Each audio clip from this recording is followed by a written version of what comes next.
Review. The Legend of the Wolf Brothers is a vast modern fantasy saga with mythological roots, built on the theme of the duality between nature and civilization, between blood and choice, between inheritance and freedom. The 6 volumes follow a coherent but constantly expanding narrative line, in which the myth of the wolfmen is not treated as a simple physical transformation, but as a symbol of responsibility, covenant, and balance between worlds. The series manages to combine adventure, family drama, spiritual conflict, and urban thriller in a recognizable universe, but full of mystery. The strong point of the series is the construction of its own mythology.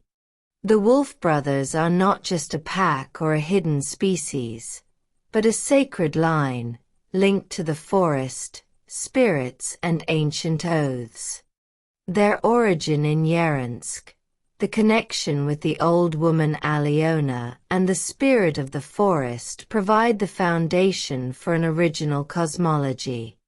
As the volumes progress, the legend expands from Siberia to the great metropolises, especially New York, then to Alaska, creating a strong contrast between the wild space and the city of steel and glass.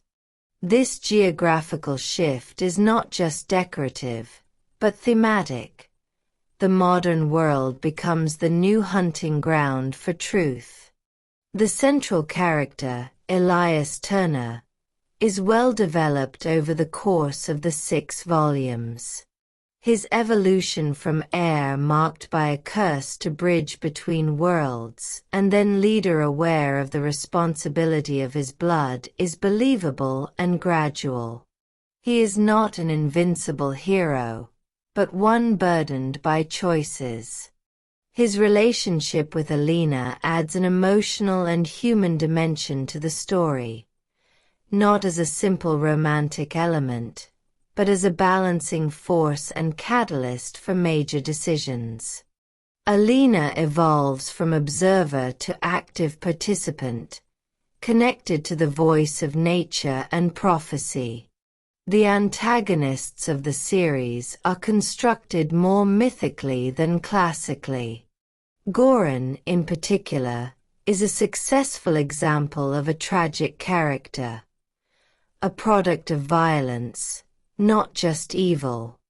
The series largely avoids simplistic evil and prefers explanations through history, trauma, and broken covenants.